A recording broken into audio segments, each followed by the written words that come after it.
வாழ்க வையகம், வாழ்க வையகம், வாழ்க வளமுடன். குரு வாழ்க, குருவே துணை. ஆசான் அருட்தந்தை வேதாத்ரி மகரிஷி அவர்களை வணங்கி இந்த பதிவை தொடங்குவோம். ஒரு நாள் நாங்கள் குழந்தைங்களை கூட்டிகிட்டு காலையில் பீச்சுக்கு போயிருந்தோம்.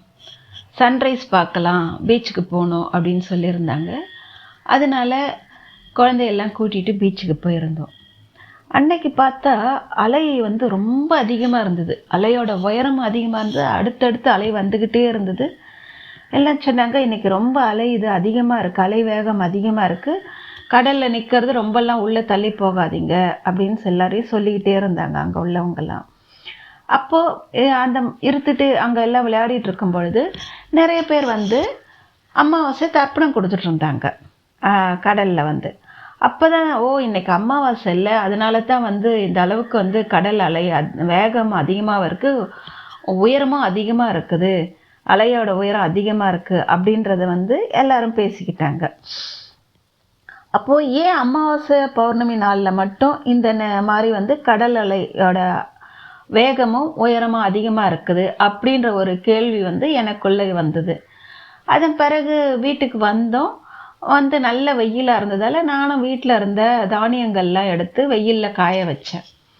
அப்போ காய வச்ச போது எங்கள் ஹஸ்பண்ட் சொன்னாங்க, ஆமாம், கிராமத்தில் கூட என்ன பண்ணுவாங்க, இந்த மாதிரி அமாவாசை நாள்லலாம் வீட்டில் இருக்கக்கூடிய உளுந்து, பச்சைப்பயிறு, அந்த மாதிரி எதெல்லாம் சீக்கிரத்தில் பூச்சி வரக்கூடிய தானியங்களோ அதெல்லாம் வெயிலில் வச்சு எடுப்பாங்க. அமாவாசை பௌர்ணமி நாட்கள் அப்புறம் கிரகணத்துக்கு அடுத்த நாள் அந்த மாதிரியான நாட்கள்லாம் வெயில் தீட்சண்யமாக இருக்கும்னு சொல்லுவாங்க. அந்த மாதிரி செய்வாங்க அப்படின்னு சொல்லிட்டு அவங்க வேலையை பார்க்க அவங்க போயிட்டாங்க. அப்போ இந்த கேள்வி எனக்கு மனசில் வந்தது. இந்த மாதிரி ஏன் அமாவாசை நாளில் இந்த மாதிரியான நிகழ்வெல்லாம் இருக்குது, ஏன் அமாவாசையில் தான் தர்ப்பணம் கொடுக்கணுமா அப்படின்ற ஒரு கேள்வியும் வந்தது.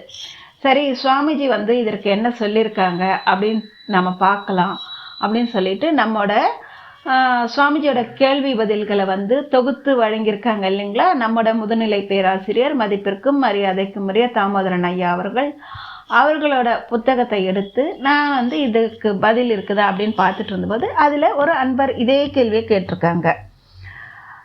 அந்த கேள்வியும் சுவாமிஜி அதற்கு கொடுத்திருக்கும் பதிலையும் இப்பொழுது நாம் பார்ப்போம். சுவாமிஜி இறந்தவர்கள் நினைவாக மாதம் ஒரு முறை அமாவாசை அன்று தர்ப்பணம் செய்கிறார்கள், ஏன்? இதற்கு சுவாமிஜியோட பதில், அமாவாசை அன்று சூரியன், சந்திரன், பூமி மூன்றும் ஒரே நேர்கோட்டில் வருவதால் பூமியின் ஆக்கர்ஷண சக்தி மற்ற நாட்களை விட அதிகமாக இருக்கும். அந்நாட்களில் விஷக்கடி நோய் உள்ளவர்களுக்கு அரிப்பு அதிகமாகும். மூளை நோய் உள்ளவர்களுக்கு கட்டி வைக்க வேண்டிய அளவுக்கு வெறி அதிகப்படுத்தும். மரண தருவாயில் உள்ளவர்களின் உயிர் பிரிந்துவிடும். அந்த நாளை சிற்றின்பத்திற்கு செலவு செய்வதோ குழந்தை பேறு உண்டாவதையோ நன்மையாக அமையாது. மூளை வளர்ச்சி குன்றிய குழந்தை உருவாகக்கூடும். ஏனெனில் நிலவு பூரணமாக ஒளி அற்ற நாளாகும் அது. அதை போல பூரண சந்திர நாளில் பூமி சூரியனுக்கும் சந்திரனுக்கும் இடையில் வருகிறது. அந்நாள்தான் பௌர்ணமி. அந்நாளிலும் மனித உடலில் அதிகமான சக்தி விந்துநாதத்தில் ஒரு பூரிப்பை ஏற்படுத்துகிறது. அந்நாளில் ஒரு குழந்தை உண்டானாலும் மல வளர்ச்சி இல்லாத குழந்தையாக அது உருவாகக்கூடும். எனவே அமாவாசை, பௌர்ணமி போன்ற நாட்களை புனித நாட்களாகவும் விரத நாட்களாகவும் மனதில் கொண்டு மதித்து இறைவனிடம் மனதை செலுத்தச் சொன்னார்கள். அமாவாசை நாட்களில் ஏன் தர்ப்பணம் செய்ய வேண்டும் என்றால், பூமியின் ஆக்கர்ஷண சக்தி அந்நாட்களில் அதிகரிக்கும். ஒவ்வொருவரிடத்தும் இறந்துவிட்ட பெரியவர்களின் ஆற்றல் உள்ளடங்கியிருப்பதால் அந்நாட்களில் அவர்களை நினைக்கவும் நம் சக்தியை வீணாக செலவிடாது இருக்கவும் அந்நாளை நினைவு நாளாக வைத்து பெரியவர்களுக்கு தர்ப்பணம் செய்யும் விரத நாளாகவும் வைத்திருக்கிறார்கள் அப்படின்னு சொல்லி நம்ம சுவாமிஜி பதில் சொல்லியிருக்கிறாங்க. ஆமாங்க, இந்த பதிலில் படிக்கும் பொழுது எனக்கு இன்னொரு நிகழ்ச்சியும் ஞாபகத்துக்கு வந்தது.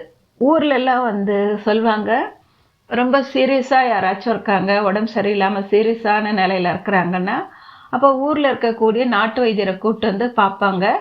அவர் நாடியெல்லாம் பிடிச்சு பார்த்துட்டு சொல்வார், அமாவாசை முடியட்டும், அதுக்கப்புறம் தான் எதுவுமே சொல்ல முடியும் அப்படின்னு சொல்லிட்டு போகிறத பார்த்துருக்கோம். அப்படின்னா இதுதான் காரணம் போல இருக்குது. அப்போ நமக்கு அதுக்கான காரணம் தெரியாது. ஆனால் இப்போ சுவாமிஜியோட பதிலை படிக்கும் பொழுது நமக்கு அதற்கான காரணம் தெளிவாக விளங்கி இருக்கிறது. எந்த அளவுக்கு நமக்கு சுவாமிஜி எவ்வளோ விஷயங்களை நமக்கு எடுத்து சொல்கிறாங்கல்ல. வாழ்நாள் முழுவதும் நம்ம அவருக்கு நன்றி கடன் பட்டிருக்கோம் இல்லைங்களா. வாழ்க வையகம், வாழ்க வையகம், வாழ்க வளமுடன். நன்றி. வாழ்க வளமுடன். வாழ்க வளமுடன். ஸ்கை வேதாத்ரி அமுதம் சேனலை சப்ஸ்கிரைப் பண்ணாதவங்க சப்ஸ்கிரைப் பண்ணுங்கள், பெல் பட்டனை டச் பண்ணுங்கள். அப்போ தான் நாங்கள் போடுற எல்லா வீடியோஸும் உங்களுக்கு கிடைக்கும். நன்றி. வாழ்க வளமுடன்.